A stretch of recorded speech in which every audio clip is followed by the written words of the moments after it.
자고 일어날 때 생긴 베개 자국이 점점 시간이 지나도 안 없어질 때 이 돈 들였는데 생각보다 유지기간이 짧네? 이때 빠지지 않고 등장하는 키워드가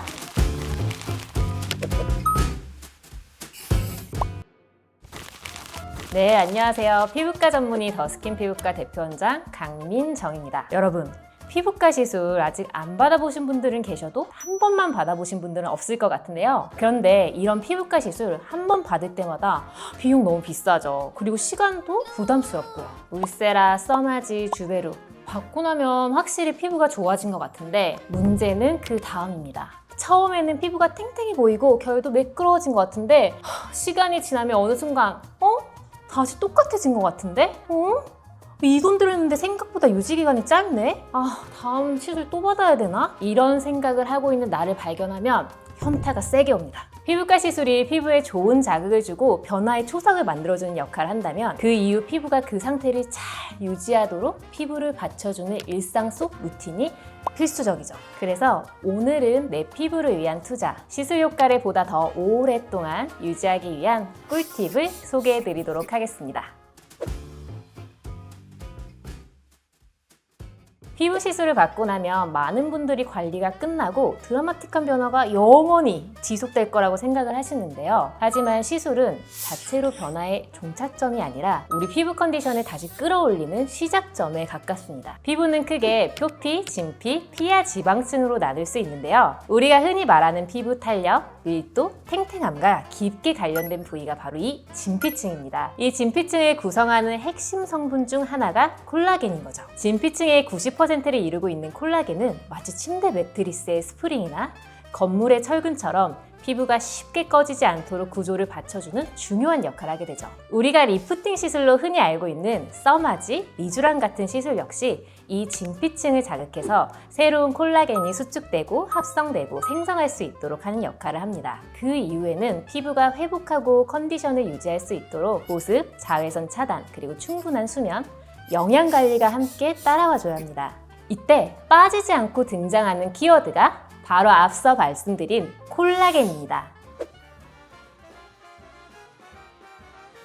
먼저 콜라겐이 정확히 어떤 성분인지부터 이해하실 수 있도록 말씀드려볼게요. 콜라겐은 단백질의 한 종류입니다. 그 중에서도 우리 몸의 구조를 지탱하는 대표적인 구조 단백질이라고 볼 수 있죠. 사실 콜라겐은 피부에만 있는 성분이 아니에요. 뼈, 관절, 연골, 인대, 힘줄, 모낭, 혈관, 치아, 피부까지 우리 몸의 여러 조직을 구성하는 중요한 성분입니다. 그래서 콜라겐은 단순히 피부 미용 성분이라기보다는 우리 몸의 형태와 탄성을 유지하는 데 관여하는 기본적인 구조 성분이라고 이해하는 것이 더 정확해요. 예전에는 밤을 새워도 세수 한 번 하면 생기가 돌았는데 요즘은 자고 일어날 때 생긴 베개 자국이 점점 시간이 지나도 안 없어질 때 너무 당황스럽지 않으세요? 실제로 많은 분이 30대에 접어든 이후 이런 변화를 느끼세요. 요즘 많이 쓰는 단어로 에이징 커브라고 하기도 하는데요. 이런 급격한 커브가 생기는 근본적인 이유가 바로 콜라겐의 감소 때문입니다. 아까 말씀드렸듯 피부는 표피, 진피, 피하 지방층처럼 층을 이루고 있고요. 그 안에 다양한 세포와 단백질, 수분, 지질, 혈관 구조가 함께 존재합니다. 그 사이를 콜라겐, 엘라스틴, 히알루론산 같은 성분들이 채워주고 받쳐주면서 피부가 탄탄한 구조를 유지하게 되는 거죠.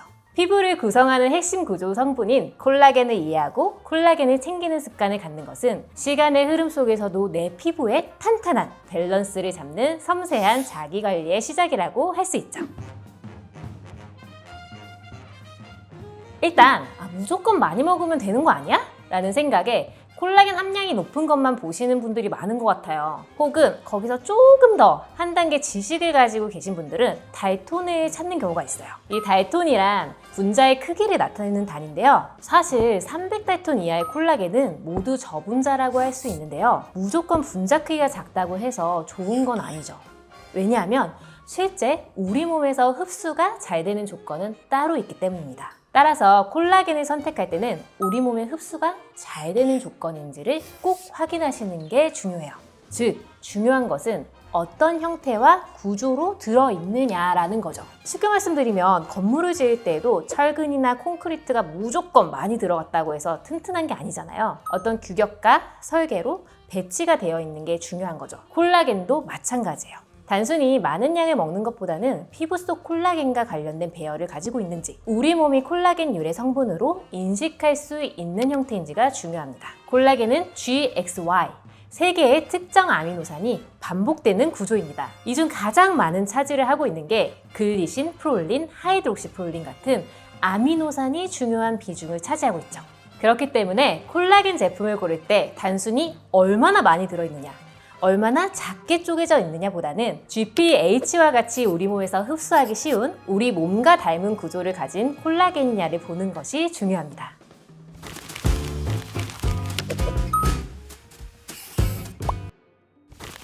제가 오늘 이 자리를 빌려 꼭 말씀드리고 싶었던 건 이제는 숫자의 함정에서 벗어나 본질적인 구조를 보셔야 한다는 점이죠. 그래서 다음 시간에는 여러분의 콜라겐 선택 기준을 완전히 바꿔놓을 이야기를 해보려고 합니다. 1편의 내용을 잘 기억해 주시면서요. 우리 2편에서 곧 다시 뵐게요. 안녕!